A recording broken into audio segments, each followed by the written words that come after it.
Hello students, आज हम लोग क्लास 10th का चैप्टर 1 जो कि रियल नंबर्स है उसके एक्सरसाइज 1.1 का फुल इंट्रोडक्शन पढ़ेंगे।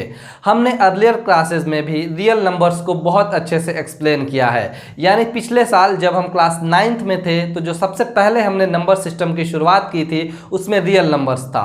तो रियल नंबर्स के बेसिक के बारे में हमने ऑलरेडी पढ़ लिया हुआ है। तो आखिर क्लास 10th में जो रियल नंबर्स है उसमें हमें क्या पढ़ना है, तो इस चीज़ को जानने से पहले जो रियल नंबर्स के बेसिक होते हैं पहले हम उसके बारे में जानने की कोशिश करेंगे। यानी जब हमने क्लास 9th में रियल नंबर्स को पढ़ा था तो किन किन टर्म्स को पढ़ा था, रियल नंबर्स में किस किस नंबर को पढ़कर हम रियल नंबर्स पे पहुंचे थे, एक बार पहले उसको रिवाइज करते हैं। उसके बाद क्या इस 10th क्लास में आखिर किस टाइप के रियल नंबर्स के बारे में पढ़ना है उसके बारे में बात करेंगे। तो बेसिकली 10th में जो टॉपिक्स है इस चैप्टर के मैं आपको बता दूं कि यूक्लिड्स डिवीजन एल्गोरिदम और फंडामेंटल थ्योरम्स ऑफ अर्थमेटिक, ये दो चीज़ें हैं जो इस चैप्टर में हमें पढ़नी है। तो आखिर यूक्लिड्स का जो डिवीजन एल्गोरिदम है वो क्या होता है इसके बारे में हम बाद में चर्चा करेंगे। उससे पहले सबसे पहले जो हमने पढ़ा हुआ है आपको क्लास 9th में रियल नंबर्स, उसकी शुरुआत करते हैं। तो सबसे पहले रियल नंबर्स को हमने जब शुरू किया था तो सबसे पहले हमने क्या पढ़ा था, बहुत ध्यान से देखिए। सबसे पहले हमने शुरुआत की थी नेचुरल नंबर से। एक आपको पैटर्न बनेगा यहाँ से, वहाँ से आप आसानी से समझ सकते हैं कि रियल नंबर्स का फॉर्मेशन कैसे हुआ था।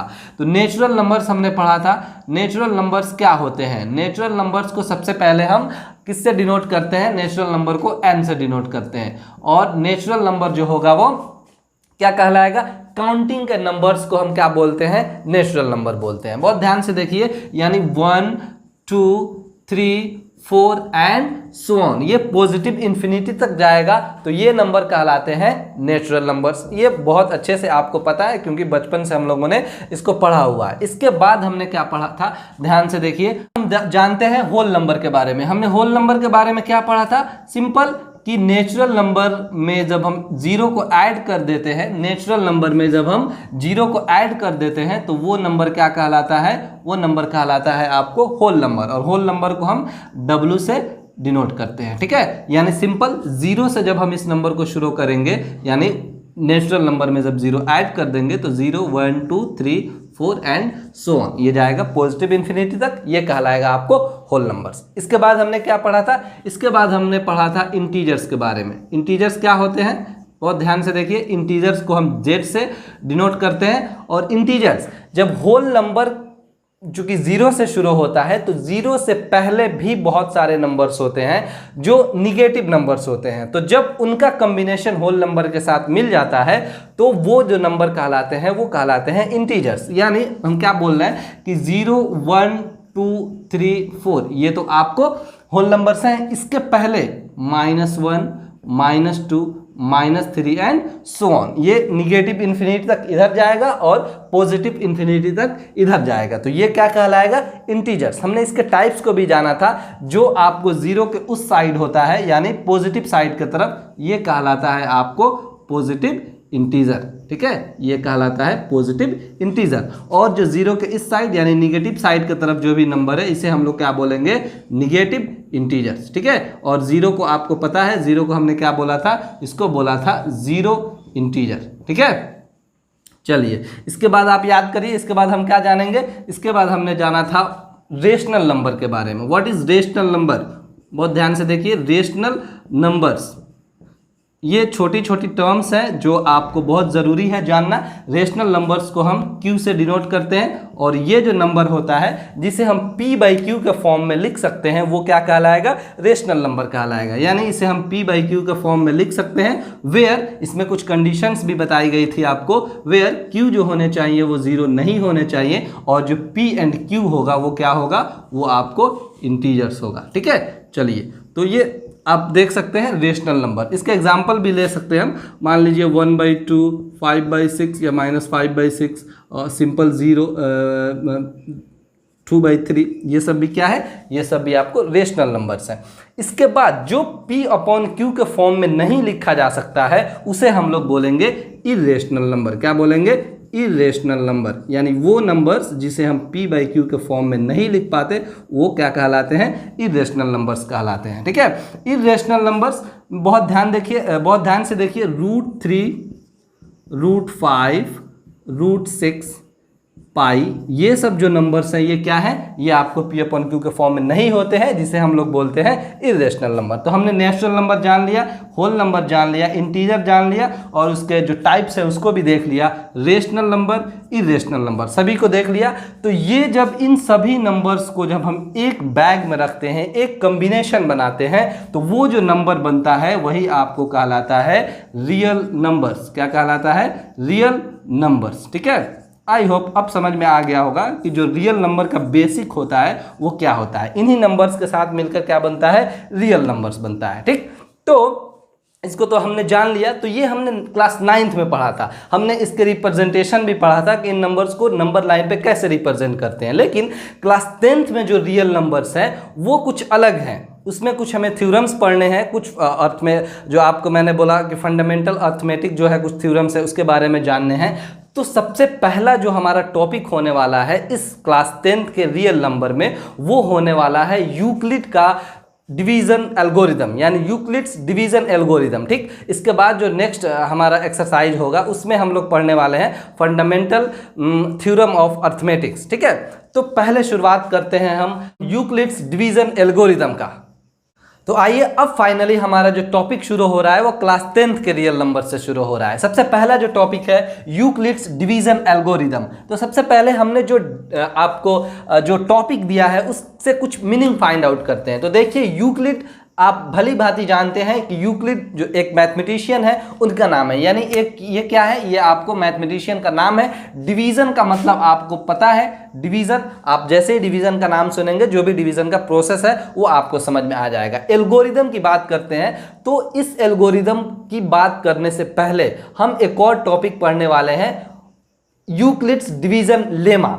जब उसको हमने पढ़ लेना है तब जाकर हम एल्गोरिदम को और अच्छे से समझेंगे। तो अभी एल्गोरिदम को फिलहाल छोड़ते हैं, हम नया टॉपिक अभी क्या बोले, इसको पढ़ने से पहले वो ज़रूरी है जानना, इसके बाद हम एल्गोरिदम पे आएंगे। ठीक है, चलिए, इसी के अंदर वो भी आता है। तो इसके बाद हमने क्या बोला कि यूक्लिड्स, बहुत ध्यान से देखिए, यूक्लिड्स डिवीजन लेमा, ये एक नया चीज़ आपके सामने आएगा, लेमा।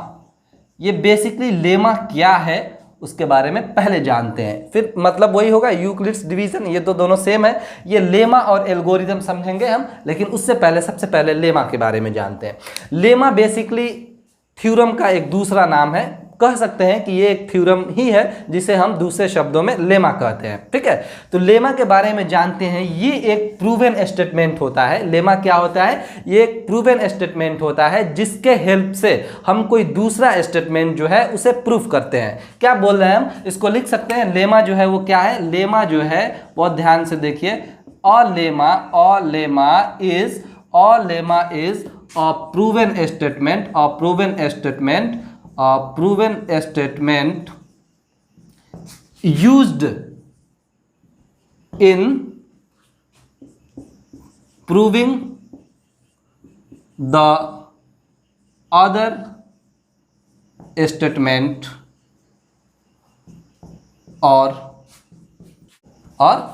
problems। ठीक है, तो हमने क्या बोला कि a lemma is a proven statement used in proving the other statement or problems। हम क्या बोल रहे हैं कि लेमा जो है एक ऑलरेडी प्रूवन स्टेटमेंट है जिसका इस्तेमाल हम किसी दूसरे स्टेटमेंट को प्रूफ करने के लिए करते हैं। ठीक, तो ये आखिर यूक्लिड का डिवीजन लेमा क्या है बहुत ध्यान से देखेंगे। फिलहाल ये हेडिंग देख के एक बात तो क्लियर है कि इसमें जो भी बातें होने वाली हैं वो डिवीजन से रिलेटेड होने वाली है। यानी डिवीजन हम ऑलरेडी जानते हैं, बचपन से ही हम डिवीजन के बारे में पढ़ने वाले हैं, तो उसी डिवीजन को हम एक अलग नज़रिए से देखने वाले हैं आज। उस डिवीजन में हम स्टेप बाय स्टेप कुछ उसके जो भी टर्म्स होते हैं उसको बहुत ध्यान से जांच कर परख कर उसमें से बहुत सारे स्टेटमेंट्स आज फाइंड करने वाले हैं। तो आपके पास जो डिवीज़न है वो सेम रहेगा, प्रोसेस भी सेम रहेगा डिवीज़न करने का, लेकिन उसके जो भी टर्म्स होते हैं उसमें से बहुत सारे स्टेटमेंट निकलेंगे। कैसे, मैं बात कर रहा हूँ, सबसे पहले हम एक छोटी सी एग्जांपल लेते हैं। जो हम डिवाइड करते थे, पहले से ही डिवाइड करते थे, दो तरह के डिवाइड हो सकते थे, बहुत ध्यान से देखिएगा जब हम लॉन्ग डिवीज़न मेथड से करते थे। तो एक तो वो जिसमें रिमाइंडर 0 बचता था, एक वो जिसमें कुछ नंबर्स बचते थे, यानी ये पूरे तरह से ख़त्म हो जाता था, आपको नीचे 0 आते थे रिमाइंडर में, और दूसरा जो है वो कुछ नंबर्स आते थे। दोनों लेते हैं, उसके बाद उस पर फिर चर्चा करते हैं। देखिए मैं क्या बोल रहा हूँ, मान लीजिए कि एक नंबर ले लिया हमने 3 और इससे डिवाइड कर दिया 6 में, ठीक है। तो यहाँ फाइनली जो होगा 3 2 जा 6, हम क्या करते हैं, डिवीजन तो आपको पता होगा, ये इस नंबर से हम टेबल पढ़ते हैं और इस नंबर को लाने की कोशिश करते हैं, ये इसके बराबर या इससे कम। तो हमने 6 ला दिया। एक ये कंडीशन हो सकता है। दूसरा कंडीशन बहुत ध्यान से देखिए, एक हमने नंबर लिया, लेट से 3 लिया और इसको डिवाइड कर रहे हैं हम 11 में, ठीक है। तो ये जो होगा 11 ले सकते हैं, या फिर लेट से हमने इसको 17 ले लिया, ठीक है। चलिए, तो इसको जब हम डिवाइड करेंगे तो ये होगा 3 5 जा 15, ठीक है। और जब सब्ट्रैक्ट करेंगे तो इसका जो रिमाइंडर होगा वो कितना होगा, ये आपको 2 होगा। यही दो सिचुएशन आपके सामने हमेशा से आता रहा है, और इसी सिचुएशन को इसी में ढूंढ कर हम देखिए क्या क्या आज किस किस चीज़ों पे चर्चा कर रहे हैं। सबसे पहले जब हमने 6 में 3 से डिवाइड किया तो हमारा जो रिमाइंडर आया वो 0 आया, ठीक है। और दूसरे स्थिति में हमने क्या किया, 17 में जब 3 से डिवाइड किया तो हमारा जो आपको रिमाइंडर आया वो 2 आया। तो आपको याद होगा कि इन चीज़ों को हम क्या बोलते थे। देखिए अब फिर से बचपन में जाइए, जब हम 6th 7th में पढ़ते थे, आपको याद होना चाहिए, तो इन टर्म का हमने नाम दिया था, यानी ये 3 जो है वो क्या कहलाता था, चलिए याद करिए, ये जो होता था इसे हम लोग बोलते थे डिवाइजर। क्या बोलते थे, डिवाइजर, ठीक है। और ये जो यानी मल्टीप्लाई जितने टाइम्स करते थे वो जो आता था, यानी फाइनली हमारा जो आंसर आता था उसे हम लोग क्या बोलते थे, क्वोशेंट, ठीक है, क्वोशेंट। चलिए, और जिसमें हम डिवाइड करते थे, यानी ये जो 17 है इसको हम लोग क्या बोलते थे, चलिए याद करिए, ये होता था आपको डिविडेंड। क्या होता था, डिविडेंड, ठीक है। और लास्ट में जो सब्ट्रैक्ट करने के बाद कुछ बच जाता था वो क्या कहलाता था, वो कहलाता था आपको रिमाइंडर। क्या कहलाता था, रिमाइंडर। चलिए, अब इन्हीं चीज़ों को देखिए कैसे यूक्लिड ने एक लेमा बना दिया, एक नया नाम दिया, इसको देखने का एक नया नज़रिया दिया। सिंपल सी बात है, हम अभी तक इसको पढ़ते आ रहे थे, लेकिन सिर्फ हमने इसमें नाम देखा और इससे जो काम होने वाले थे उसको काम करके इसको ख़त्म कर रहे थे। लेकिन इस चीज़ को, इसमें कुछ अलग अलग चीज़ों को यूक्लिड साहब ने निकाला और उसको एक स्टेटमेंट के तौर पे सामने रखा। उसी को हम लोग बोले यूक्लिड्स डिवीज़न लेमा, और फिर जब उसको और फर्दर उसको एक्सप्लेन किया तो वो कहलाया यूक्लिड डिवीज़न एल्गोरिदम, ठीक है। तो हम किन किन बातों पे आखिर चर्चा किया होगा यूक्लिड ने, इन चीज़ों को हम आज देखने वाले हैं। बहुत ध्यान से देखिए, यहाँ पर हम कुछ रिलेशन एस्टेब्लिश करेंगे। मैं क्या बोल रहा हूँ कि एक बार हम क्या कर रहे हैं, डिवाइज़र और रिमाइंडर में रिलेशन एस्टेब्लिश कर रहे हैं। बहुत ध्यान से, अभी तक हमने बहुत ध्यान नहीं दिया होगा, सिर्फ डिवीज़न से मतलब रखा था, लेकिन आज वैसा नहीं करेंगे। आज छोटी छोटी चीज़ों को हम देखेंगे, क्योंकि उन्हीं छोटी छोटी चीज़ों में हमें क्या मिलने वाला है, हमें यूक्लिड्स डिवीज़न लेमा मिलने वाला है। तो सबसे पहले हम ये देखते हैं, बहुत ध्यान से देखिए, 3 और 2 में हम रिलेशन एस्टेब्लिश करते हैं, यानी डिवाइज़र और रिमाइंडर में। अब आप आज ध्यान दीजिए, ये जो हमारा पहले से भी आपको पता होगा, अगर आपने ध्यान नहीं दिया होगा तो आज तो आपको पक्का देना है, बहुत ज़रूरी है। ये जो रिमाइंडर है 2, बहुत ध्यान से देखिए, ये जो आता है या तो 0 आएगा। देखिए हमने 6 में 3 से डिवाइड किया था तो एक 0 आया था, यानी 0 आ सकता है। एक चीज़ क्लियर हुआ कि हमारा रिमाइंडर 0 आ सकता है। उसके अलावा क्या आ सकता है, बहुत ध्यान से देखिए, ये आ सकता है यहाँ पर 1 2, यानी अगर हम 3 से डिवाइड कर रहे हैं, पार्टिकुलर नंबर 3 के बारे में बात कर रहे हैं, तो 3 से डिवाइड कर रहे हैं तो यहाँ पर या तो 1 आता, या तो 0 आता, या फिर 2 आता। अब बताइए 0, 1 और 2 के अलावा कोई ऐसा नंबर है जो यहाँ पर रिमाइंडर बच सकता है? जी नहीं है। क्यों? क्योंकि हमेशा जो रिमाइंडर होता है वो डिवाइजर से छोटा होता है। हमेशा क्या होता है? डिवाइजर से छोटा होता है। अगर बड़ा होता तो क्या होता? मान लीजिए कि अगर हमने यहाँ पर सब्ट्रैक्ट करके यहाँ पर 3 ला दिया होता तो फिर वो 3 1 जा 3 तो हो जाता ना, खत्म हो जाता, फिर जो रिमाइंडर होता वो 0 होता। इसलिए आप ध्यान देखिएगा, दुनिया के किसी भी दो पॉजिटिव इंटीजर में जब हम एक दूसरे से डिवाइड करते हैं तो हमारा जो रिमाइंडर होता है वो डिवाइजर से हमेशा छोटा होता है या फिर 0 के बराबर होता है। हम क्या बोल रहे हैं कि हमारा जो रिमाइंडर होता है, बहुत ध्यान से देखिए, हमारा जो रिमाइंडर होता है वो या तो 0 के बराबर होता है या 0 से बड़ा होता है। यानी रिमाइंडर जो होगा वो 0 के बराबर होगा या 0 से बड़ा होगा, लेकिन हमेशा जो होगा वो किससे छोटा होगा, वो डिवाइजर से छोटा होगा। वो किससे छोटा होने वाला है, डिवाइजर से छोटा होगा। ये चीज़ अभी तक हमने बहुत ध्यान से नहीं देखा था, या फिर अगर देखा भी था तो इस पे बहुत ज़्यादा डिस्कस नहीं किया था। लेकिन आज हम इसी पे डिस्कस करके एक नया जो यूक्लिड साहब ने जो लेमा दिया है, जो एल्गोरिदम दिया है, उस पर चर्चा कर रहे हैं। ठीक है, तो अब आपको समझ में आ गया होगा कि रिमाइंडर जो होता है वो 0 के बराबर होता है या 0 से बड़ा होता है, लेकिन डिवाइजर से हमेशा छोटा होता है। ठीक है, ठीक, तो हमने ये देख लिया। अब देखिए, एक चीज़ हमने और पढ़ा था, जो फाइनली जिस चीज़ को हमने पढ़ा था उसी को यूक्लिड डिवीजन लेमा बोलते हैं। देखिए मैंने वो हम क्या बोल रहे हैं उसके बारे में। चलिए, हमने ये पढ़ा था कि इस नंबर को, यानी जब हमने 6 में 3 से डिवाइड किया, 6 में 3 से डिवाइड किया तो हमें क्या मिला, बहुत ध्यान से देखिए, हमें ये मिला, हमें मिला कोसेंट हमें क्या मिला, बहुत ध्यान से देखिए, कोसेंट मिला आपको ओवर 2, और उसके बाद रिमाइंडर क्या मिला, रिमाइंडर मिला आपको 0, और हमारा इसमें डिविडेंड क्या था, 6 था। डिविडेंड क्या था, वो आपको 6 था, और डिवाइजर क्या था, डिवाइजर हमारा 3 था। यही चीज़ था। इसको हमने कैसे लिखा था, चलिए एक चीज़ और देखिए आप, जिसको आपको याद होगा, थोड़ा सा हम और याद दिलाने की कोशिश कर रहे हैं। इसको हमने लिखा था, यानी डिविडेंड इज इक्वल टू, यानी 6 इज इक्वल टू, बहुत ध्यान से, डिवाइजर यानी 3 इंटू कोसेंट 2 और प्लस रिमाइंडर। जब आप 6 या 5 में थे तो इस तरह का सिचुएशन आपके सामने आया था। टीचर ने आपको बताया होगा कि आप अगर किसी तरह के डिवाइड बना रहे हैं तो अगर उसको चेक करना है कि क्या हमारा डिवीजन सही है, तो ये वाला रूल हम अप्लाई करते थे। ठीक है, यानी फाइनली अगर हम इसको लिखना चाहें तो लिख सकते हैं कैसे, बहुत ध्यान से देखिए कैसे लिख सकते हैं हम। 6 जो है हमने क्या माना, 6 जो हमारा था वो डिविडेंड था, यानी dividend is equal to what, divisor, बहुत ध्यान से, डिवाइजर इनटू 2 क्या है, 2 हमारा है आपको व्हाट, 2 जो है हमारा कोसेंट है, कोसेंट प्लस व्हाट, 0 क्या है, रिमाइंडर है। ठीक है, चलिए रिमाइंडर है, ये आपको मैंने पहली बार नहीं बताया, ये आपने पहले भी पढ़ा है। अगर नहीं पढ़ा तो अब पढ़ लीजिए। यही आपको कहलाता है डिवीज़न का एल्गोरिदम, जो है यूक्लिड्स डिवीज़न लेमा। ये क्या कहलाता है, यूक्लिड्स डिवीज़न लेमा, जहाँ पे ये जो है ये लागू होता है कि रिमाइंडर जो होगा वो हमेशा 0 से बड़ा या 0 के बराबर होगा, लेकिन डिवाइजर से छोटा होगा। अब मान लीजिए, अब बहुत ध्यान से देखिए, अगर मान लीजिए कि डिवाइजर को हमने मान लिया b, हमने क्या मान लिया, डिवाइजर को b मान लिया, जो फाइनली जो हमारा जनरल फॉर्म होगा यूक्लिड्स डिवीजन लेमा को, उसको लिखते हैं।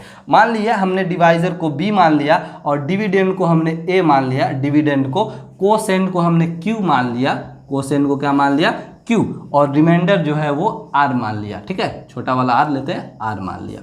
तो अब इस हिसाब से इसको हम कैसे लिख सकते हैं, डिविडेंड को हमने क्या माना, बहुत ध्यान से, हमने माना a, यानी a is equal to divisor, what, divisor क्या होगा, डिवाइजर हमने माना b इंटू कोसेंट, कोसेंट क्या है, कोसेंट है q, तो b into q plus reminder हमने r माना। ठीक है, इसको एक स्टेप और सॉल्व करते हैं तो ये हो जाएगा a is equal to B Q plus r।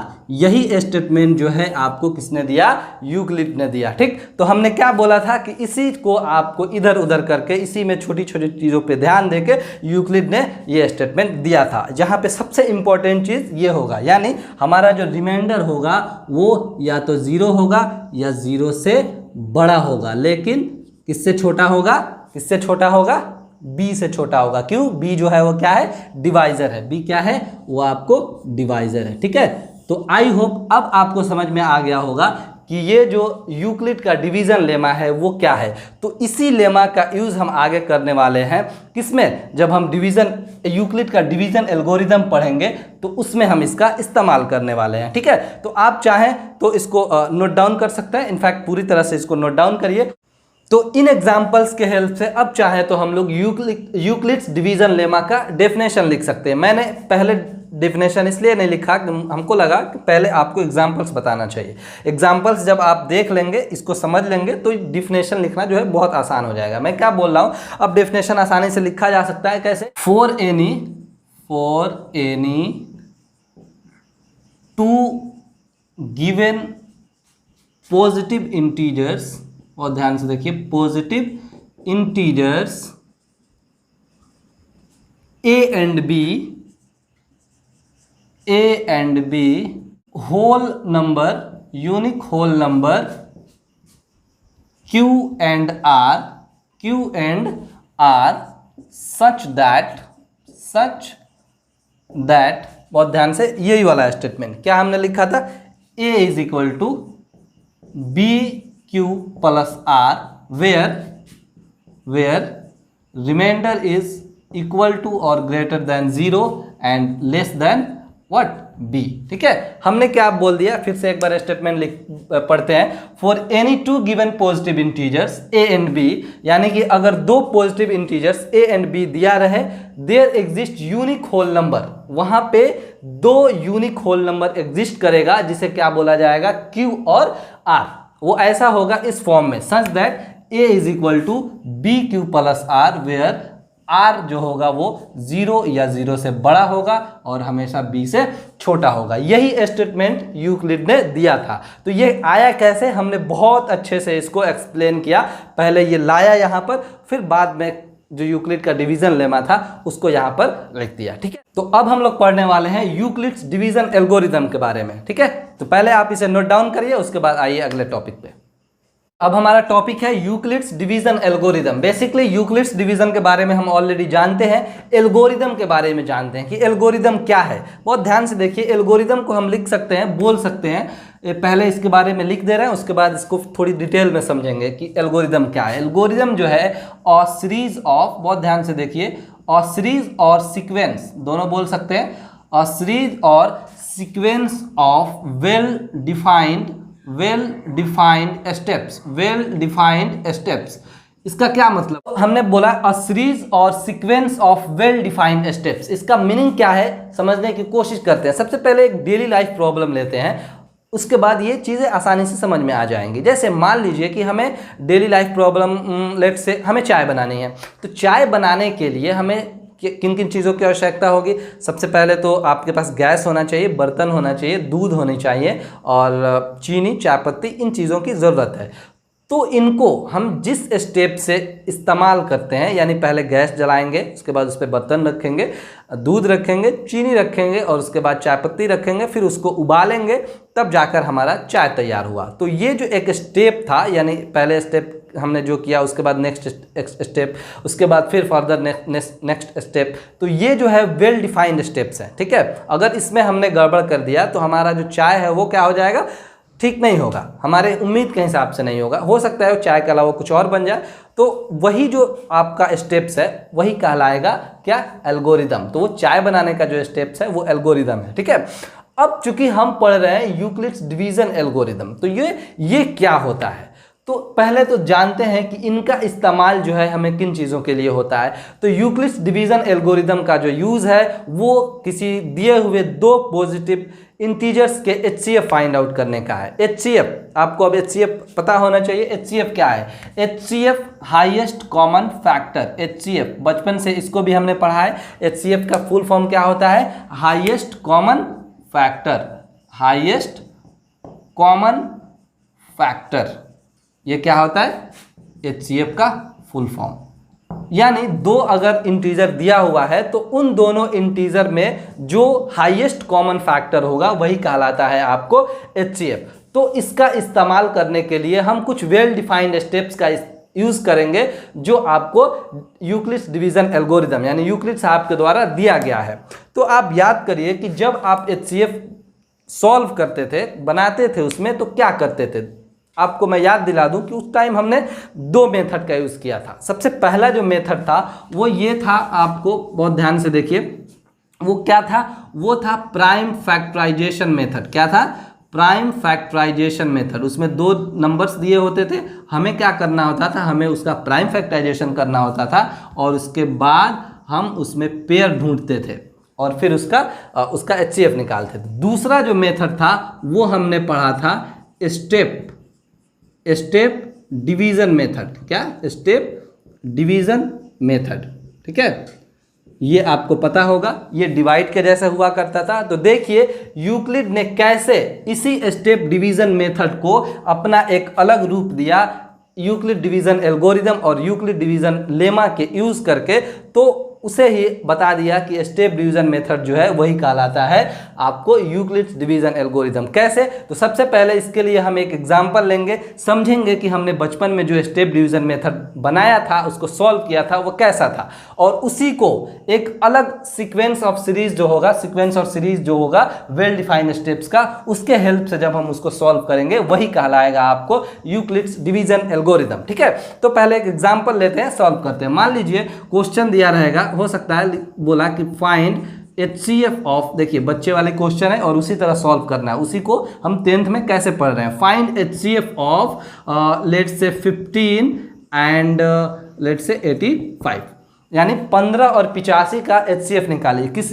Method का यूज करके? ये वाला स्टेप डिवीजन मेथड। ठीक, चलिए, तो सबसे पहले तो हम ये डिसाइड करेंगे कि 15 और 85 में बड़ा कौन है। तो 15 और 85 में आपको 85 बड़ा है, ये तो पता है, ये पता है आपको। अब इसको कैसे हम डिवीजन मेथड का इस्तेमाल करते हैं, बहुत ध्यान से देखिए। चलिए, सबसे पहले हमने क्या किया, सबसे पहले 15 से आपको 15 को आप क्या रखेंगे, आप रखने वाले हैं डिवाइजर, और 85 को जो है वो क्या रखने वाले हैं, वो रखने वाले हैं डिविडेंड। यही तरीका होता था ना, याद करिए। चलिए, तो 15 में हम कितना से मल्टीप्लाई करें, या तो 85 है या 85 से कम है, तो 15 5 जा 75। ठीक है, चलिए अब जिसको सब्ट्रैक्ट करेंगे कितना होगा, ये 0 और ये 1 यानी 10। अब याद करिए कि ये जो 10 हमारा रिमाइंडर आया, ये रिमाइंडर बन जाता है क्या, अब नेक्स्ट स्टेप के लिए डिवाइजर। ये क्या बनने वाला है, डिवाइजर। और जो पहले वाला डिवाइजर था इसके जस्ट ऊपर वाला, वो बन जाएगा डिविडेंड। यानी 10 यहीं रहेगा और इस 15 को हम क्या लाते हैं, यहाँ लाते हैं। ठीक है, और फिर ये नया डिवाइजर और नया डिविडेंड, फिर इसको डिवाइड करते हैं और फर्दर इसको जब तक डिवाइड करते चले जाएंगे तब तक कि ये, जब तक हमारा रिमाइंडर 0 ना आ जाए। चलिए, तो 10 1 जा 10, फिर यहाँ पर सब्ट्रैक्ट किया हमने, तो जब सब्ट्रैक्ट करेंगे तो कितना आएगा, 5 आएगा। तो इस बार जो हमारा नया डिवाइजर बना वो क्या बना, वो बना 5, और 10 जो है वो क्या होगा, वो बना आपको डिविडेंड, यानी 5 2 जा 10। फाइनली यहाँ पर जब हमने सब्ट्रैक्ट किया तो रिमाइंडर आया 0। तो याद करिए, जहाँ 0 आता था उसके जस्ट ऊपर वाला जो हमारा डिवाइजर था वही आपको क्या कहलाता था, वही कहलाता था उन दोनों पॉजिटिव इंटीजर्स का व्हाट, HCF। ठीक है, तो यूक्लिड ने इसी तरीका को, ठीक है, एक अलग वे में समझाया, यानी एक अलग नज़रिए से हमें बताया, एक स्टेटमेंट दिया, जिसके वजह से हम आज इसी चीज़ को क्लास 10th में पढ़ रहे हैं और उसको कैसे बताया उसके बारे में देखते हैं, चर्चा करते हैं। ठीक, तो सबसे पहला जो क्वेश्चन तो सेम रहेगा, यही क्वेश्चन दिया जा सकता है। तो सबसे पहले देखिए हम क्या करेंगे, सबसे पहले हम यही डिसाइड करेंगे, इसको आप सॉल्व करते हैं किसके मदद से, यूक्लिड्स डिवीजन एल्गोरिदम की मदद से। देखिए, सबसे पहले तो हमें यही डिसाइड करना है कि 15 और 85 में बड़ा कौन है। तो हम जानते हैं कि 85 बड़ा है, सबसे पहला काम हमने ये कर दिया।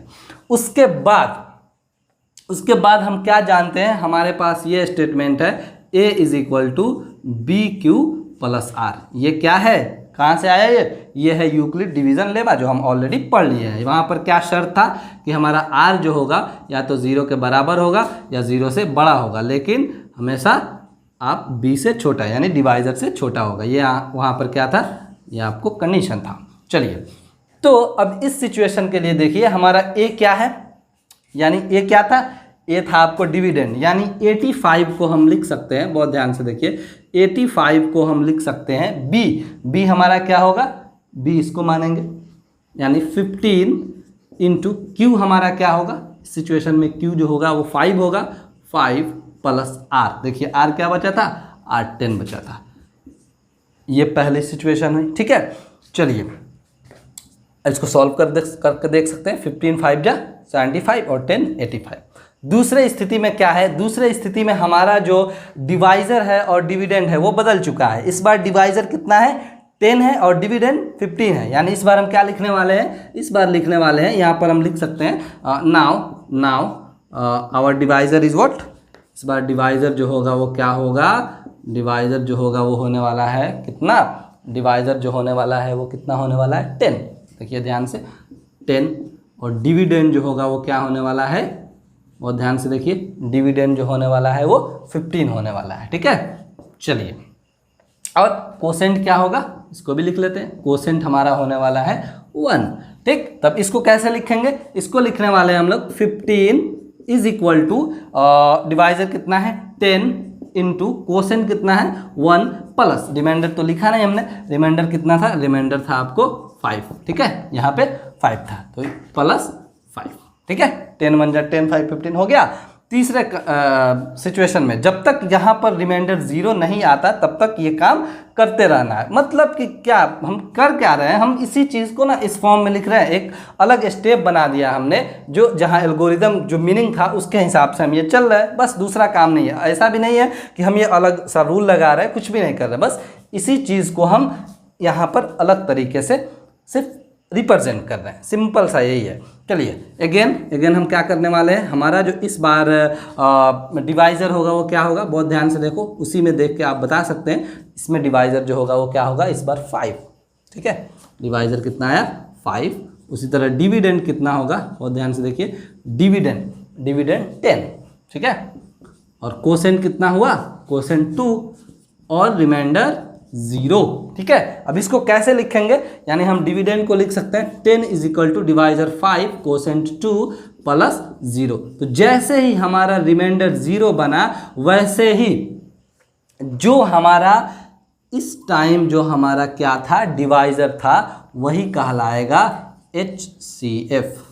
बस यही है आपका यूक्लिड्स डिवीजन एल्गोरिदम, जिसका इस्तेमाल हम किस लिए करते हैं, HCF फाइंड आउट करने के लिए करते हैं। आई होप आपको ये पूरी तरह से समझ में आ गया होगा कि ये दूसरा कुछ नहीं था, बहुत बड़ी चीज़ नहीं थी, ये सिर्फ स्टेप डिवीज़न मेथड जो हमने बचपन में पढ़ा था उसी को एक अलग सीक्वेंस में बनाकर बता दिया गया। यूक्लिड साहब ने इसको बता दिया तो वो कहलाया यूक्लिड्स डिवीज़न एल्गोरिदम। अब हम कुछ क्वेश्चंस करेंगे जो हमारे बुक में आपको एग्जाम्पल्स के तौर पे दिए हुए हैं, और उसमें कुछ स्टेटमेंट्स भी प्रूफ करने हैं जहाँ पे हम इस्तेमाल करने वाले हैं यूक्लिड्स का डिवीज़न लेमा, जो बहुत ही इंपॉर्टेंस रखता है यहाँ पर। और इसके हेल्प से, यूक्लिड्स डिवीजन एल्गोरिदम के हेल्प से हम एक दो और HCF फाइंड आउट करेंगे, उसके बाद हम एक्सरसाइज की तरफ प्रोसीड करेंगे।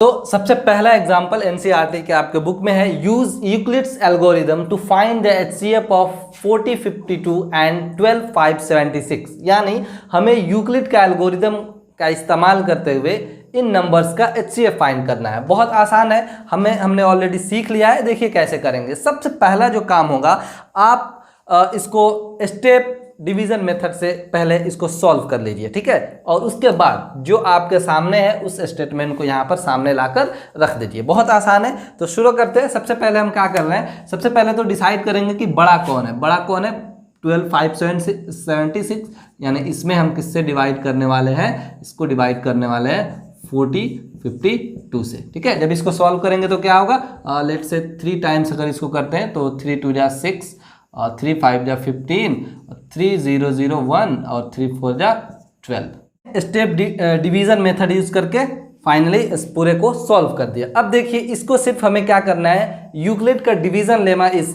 यूज करना है और इसको सीक्वेंस में सजा देना है, सिर्फ यही काम है, सिंपल सा। तो इसको सॉल्व करते हैं यहाँ पर।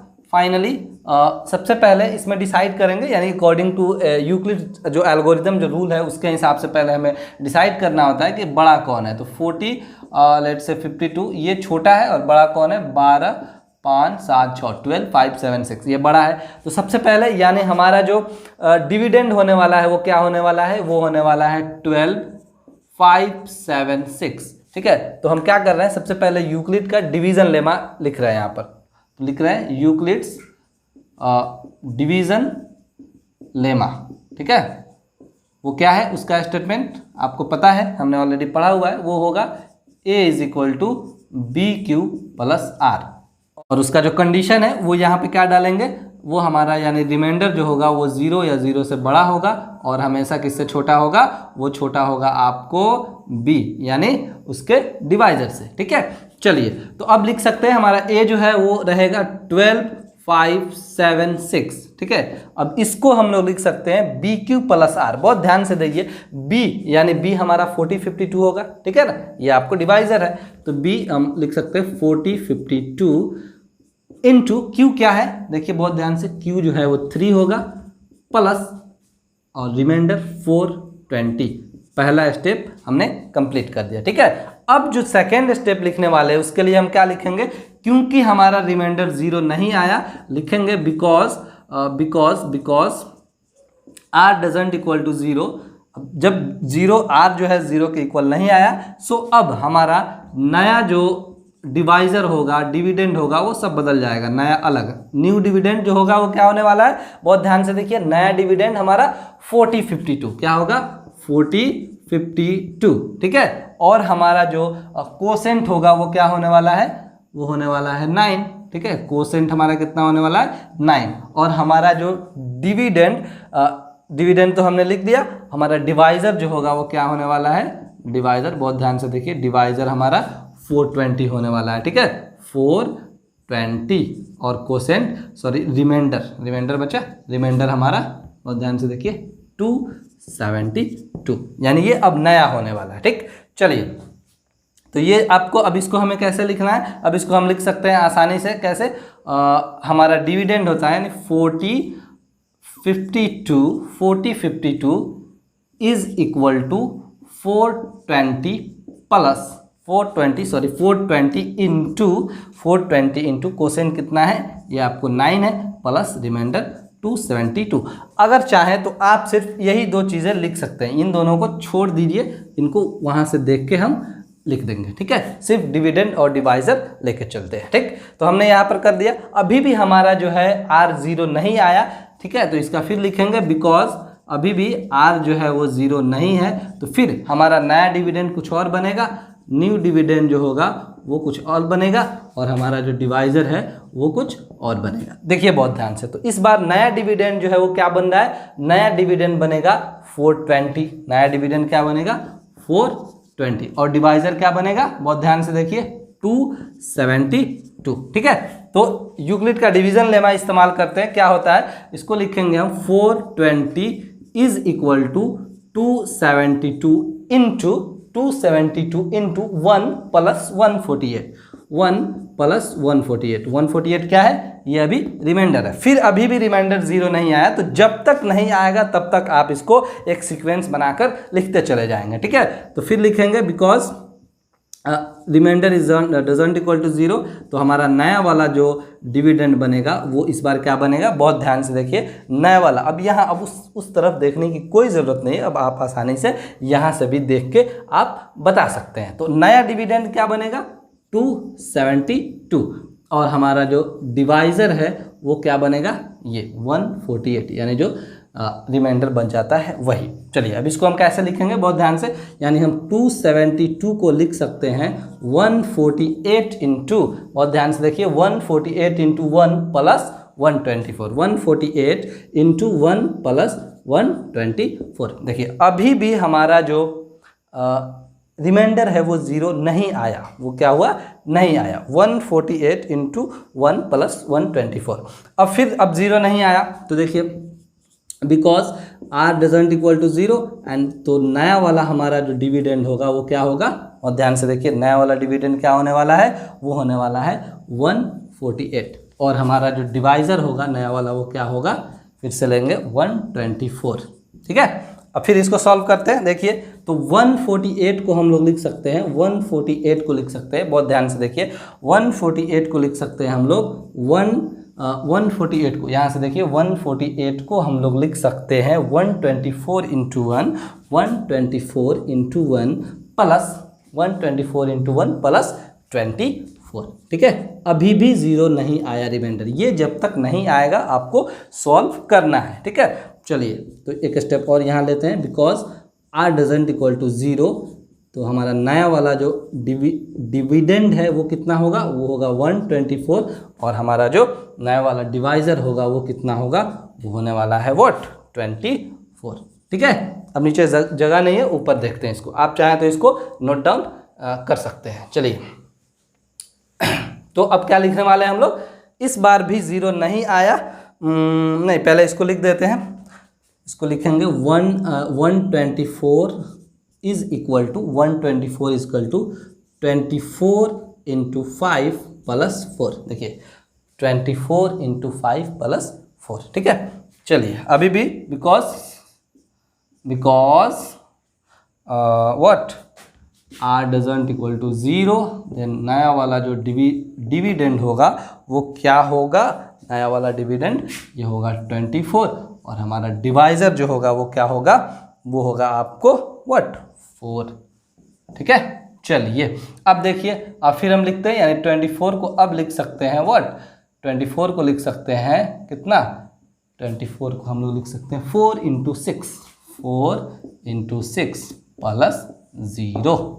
फाइनली हमारा जो रिमाइंडर आया वो बन गया 0। तो जैसे ही रिमाइंडर 0 बनेगा उसके बाद ये पहले वाला जो नंबर होता है, यानी जो नया वाला जो ये डिवाइजर होगा वो क्या बन जाएगा, वो फाइनली हमारा HCF बन जाएगा। ठीक है, ये बहुत लंबा प्रोसेस है, लेकिन इसको आसान और बनाया जा सकता है जब हम पहले इसको इस तरह से सॉल्व कर ले, उसके बाद सिर्फ इसके जो टर्म्स है उसको इस तरह से अरेंज करके लिख दें। ठीक है, एक और हम एग्जाम्पल करते हैं, उसके बाद एक्सरसाइज की तरफ प्रोसीड करेंगे। तो अब एग्जाम्पल 2 को देखते हैं। बहुत ध्यान से इस क्वेश्चन को पढ़िए, समझिए, और उसके बाद हम कैसे सॉल्व करते हैं उसको देखिए, टर्म्स को देखिए। क्या बोल रहा है कि show that every positive even integer is of the form 2q and that every positive odd integer is of the form 2q plus 1 where q is some integer. पहले इस स्टेटमेंट को समझते हैं। बोल रहा है कि हमें ये दिखाना है, शो दैट, कि जितने भी पॉजिटिव इवन इंटीजर हैं वो 2q के फॉर्म में होते हैं, और जितने भी पॉजिटिव ऑड इंटीजर हैं वो 2q प्लस 1 के फॉर्म में होते हैं, जहां q जो होगा वो कुछ इंटीजर होगा। अब ये कुछ इंटीजर का मतलब ये है कि आपको ये सिर्फ पॉजिटिव इंटीजर रखना है। क्यों? क्योंकि हम यहाँ पर जो भी बातें कर रहे हैं वो सिर्फ पॉजिटिव इंटीजर्स के बारे में ही पढ़ रहे हैं। जो यूक्लिड डिवीजन एल्गोरिदम या फिर लेमा जो है वो पॉजिटिव इंटीजर्स पे ही आपको एग्जिस्ट करता है। ठीक है, चलिए तो शुरू करते हैं। ये 2q और 2q प्लस 1 के फॉर्म में ही नंबर हो सकते हैं। 2q के फॉर्म में आपको even integer, positive even integer, और 2q प्लस 1 के फॉर्म में पॉजिटिव ऑड इंटीजर।